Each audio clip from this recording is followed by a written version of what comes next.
ओम गंगणपते नमः। नमस्कार, मैं आपका मित्र पंडित लोकेश कैथोड़ी आप सभी का हार्दिक स्वागत करता हूं अपने यूट्यूब चैनल पर। आप सभी को वर्ष 2024 की हार्दिक शुभकामनाएं।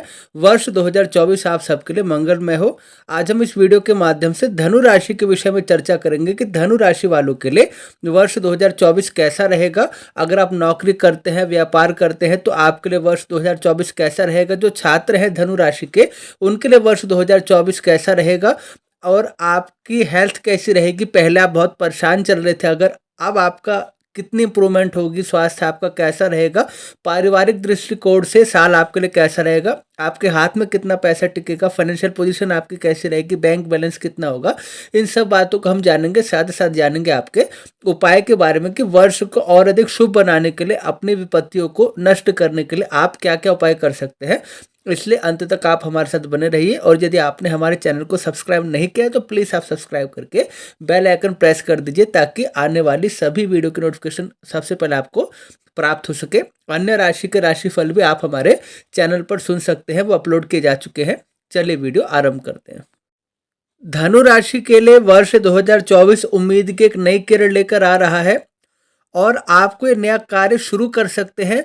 और नया कार्य शुरू करेंगे तो उसमें सफलता मिलने के योग भी आपके लिए दिखाई दे रहे हैं। और इस समय आमदनी के नए स्रोत आपको मिलेंगे, यानी नए नए मार्ग से आप धन कमाने के विषय में सोचेंगे। हो सकता है आप पार्ट टाइम जॉब कर ले, या आप नौकरी के साथ कोई नया बिजनेस शुरू कर ले, या आप बिजनेस करते हैं कहीं आप इन्वेस्टमेंट करें, वहां से आपको पहचान लग जाए।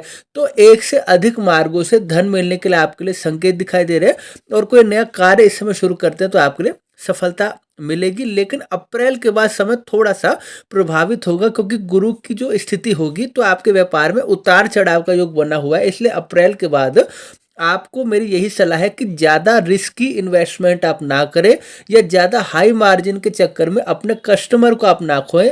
आपके पास जो है उसमें संतुष्ट रहकर आप एक स्टेप आगे लेंगे तो निस्संदेह आपको सफलता मिलेगी। लेकिन बिना प्रॉपर ग्राउंड वर्क किए आप एकाएक कोई निर्णय लेते हैं तो अप्रैल के बाद थोड़ी सी चीज़ आपके लिए प्रभावित करने वाली हो सकती है।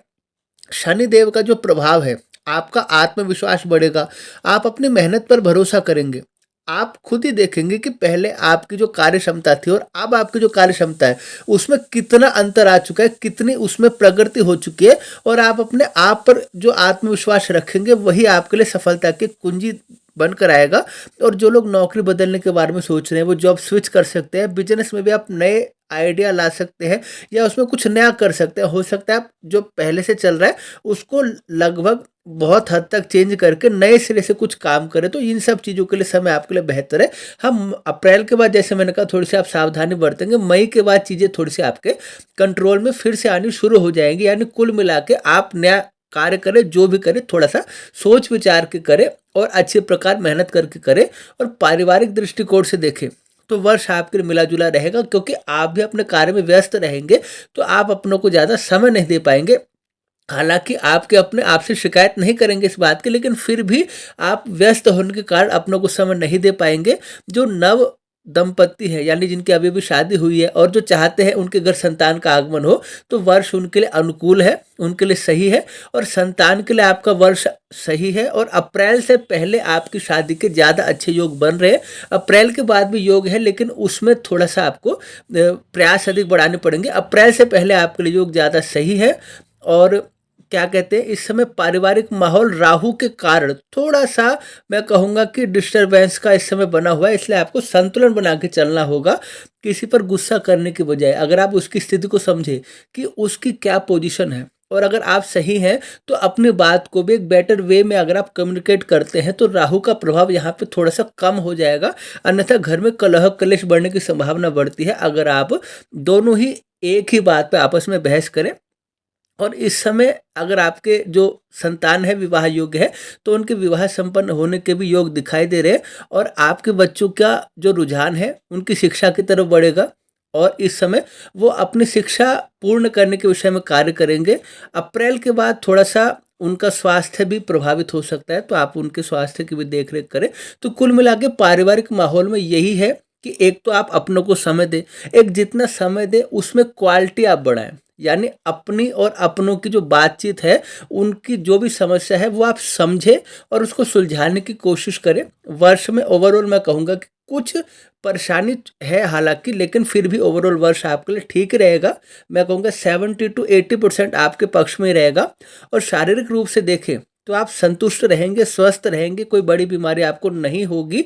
हाँ, पेट में कभी-कभी आपको दर्द की शिकायत हो सकती है या इन्फेक्शन जो होता है वो आपको परेशान कर सकता है, इसलिए बाहर के खान-पान से आप थोड़ा-सा परहेज़ रखेंगे या आप पौष्टिक आहार करेंगे, अपना डाइट प्लान आप एक प्रॉपर बनाकर चलेंगे, अपने आप पे आप थोड़ा-सा ध्यान देंगे तो आपके लिए ठीक रहेगा। इसमें थोड़ा-सा आप इग्नोर नहीं कर सकते।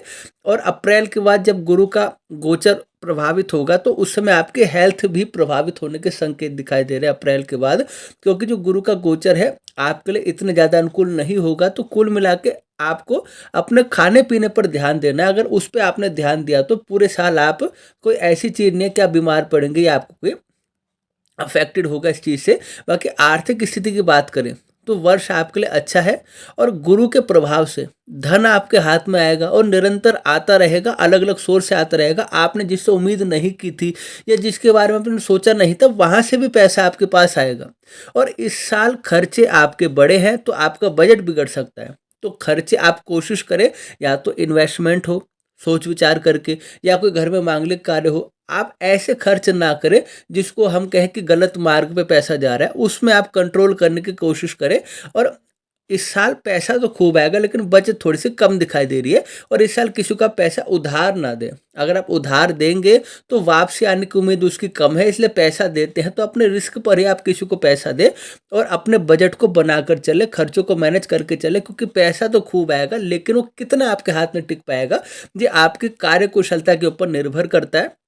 और विद्यार्थियों की बात करते हैं, आपके लिए वर्ष उत्तम है, मैं बिल्कुल ओके कहूँगा। और आप प्रयास कर रहे हैं, आप मेहनत कर रहे हैं, निस्संदेह आपको अच्छे कॉलेज में एडमिशन मिलेगा, आपकी मनचाही जगह पे आपको एडमिशन मिलेगा। और आपको, अगर आप कॉम्पिटिटिव एग्जाम की तैयारी कर रहे हैं तो थोड़ा सा एक्स्ट्रा एफर्ट आप डालते हैं तो शनिदेव का ऐसा गोचर रहेगा कि आप फाइनल तक बिना रुके, बिना किसी बाधा के आप फाइनल तक सब काम अच्छा करते जाएंगे। बस आपको शुरू में थोड़ा सा प्रयास करना है, थोड़ा सा जोर लगाना है, फिर आपकी गाड़ी को रोकने वाला कोई नहीं होगा। और अप्रैल तक समय आपके लिए बहुत ही अच्छा है। कोई भी अगर एग्जाम होता है तो ज़्यादा आपके चांसेस दिखाई दे रहे हैं आगे बढ़ने के। अप्रैल के बाद आपको मेहनत और एफर्ट बढ़ाते हैं तो तब भी समय आपके लिए ठीक है, लेकिन थोड़ा सा संघर्ष भरा है तो उस समय आपको अपने आप को धैर्य देकर थोड़ी सी चीज़ों को एक्स्ट्रा और अधिक एनहेंस करने की आवश्यकता होगी। अब आपके उपाय की चर्चा करते हैं कि धनु राशि वाले, अगर स्वास्थ्य उनका प्रभावित होता है या छात्रों का मन उनकी पढ़ाई में नहीं लगता, ये पारिवारिक माहौल कटुतापूर्ण हो गया, ये कहीं से कुछ समस्या आ रही है या आपका काम नहीं बन रहा, आपने बहुत योजनाएं बना रखी है उसमें आपकी समस्या आ रही है, तो क्या करें कि वर्ष आपका उत्तम हो और सब प्रकार से आप पर धन वर्षा हो और कृपा की आप पे बारिश हो जाए। धनु राशि के जातक वर्ष भर श्री राधे कृष्ण की आराधना करते रहें। नियमित रूप से आप श्री विष्णु सहस्त्र नाम का पाठ करें, आपके लिए बहुत ही अधिक शुभ होगा।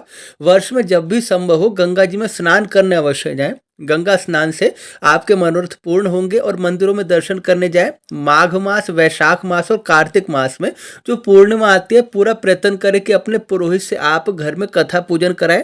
आप इसके अलावा भी करा सकते हैं, लेकिन कम से कम इन 3 बड़ी पूर्णिमा पर आप कोशिश करें कि अपने घर में आप धार्मिक कार्य कराएं। प्रतिदिन पहली रोटी आप गौ माता को खिलाएं, आपके लिए शुभ रहेगा। सोने का दान करना वर्ष में आपके लिए शुभ रहेगा। अगर आपको ऋण बाधा है, बीमारी है, कोई परेशानी है, आपका कार्य नहीं बनता, तो ग्रह शांति हेतु आपको पूजन अवश्य कराना है। वीरवार को केले के पेड़ पर हल्दी मिला हुआ जल आप चढ़ाएंगे, आपके लिए शुभ रहेगा। अपने गुरुजनों की आज्ञा का पालन करें, गुरु संतों की सेवा करें, आपके लिए शुभ रहेगा। इस वर्ष गुरु ग्रह के मंत्रों का 38,000 की संख्या में जप करना अथवा करवाना आपके लिए शुभ रहेगा। यदि आप स्वयं नियमों का पालन नहीं कर सकते तो आप किसी विद्वान पुरोहित की सहायता से जप करवा भी सकते हैं। शुक्ल पक्ष की अष्टमी प्रत्येक महीने में जो आती है, उस दिन माँ भगवती की आराधना करके उन्हें भोग लगाकर छोटी कन्याओं को भोजन कराना आपके लिए शुभ रहेगा। शनिवार को पीपल के वृक्ष पर जल चढ़ाना, दीप प्रज्वलित करना आपके लिए शुभ रहेगा। प्रतिदिन भगवान सूर्य को आप अर्घ्य देंगे तो आपके सब कार्य बिना बाधा के बनते चले जाएंगे। और यह था धनु राशि का वर्ष का राशिफल और उनके उपाय। आशा करता हूँ आपको कार्यक्रम पसंद आया होगा। और अगर आपने हमारे चैनल को सब्सक्राइब नहीं किया तो प्लीज़ सब्सक्राइब कीजिए और बेल आइकन प्रेस कीजिए, ताकि भविष्य में भी जो जो अपडेट आती जाए आपको प्राप्त होती रहे। वीडियो को लाइक कीजिए, कमेंट कीजिए, आगे उसे शेयर कीजिए, और जो राशि बच गई है वो राशि अभी शीघ्र अतिशीघ्र हमारे चैनल पर प्रकाशित होगी। अभी आज्ञा दीजिए, पुनः उपस्थित होंगे नए विषय के साथ। तब तक के लिए आप सभी को जय श्री राम।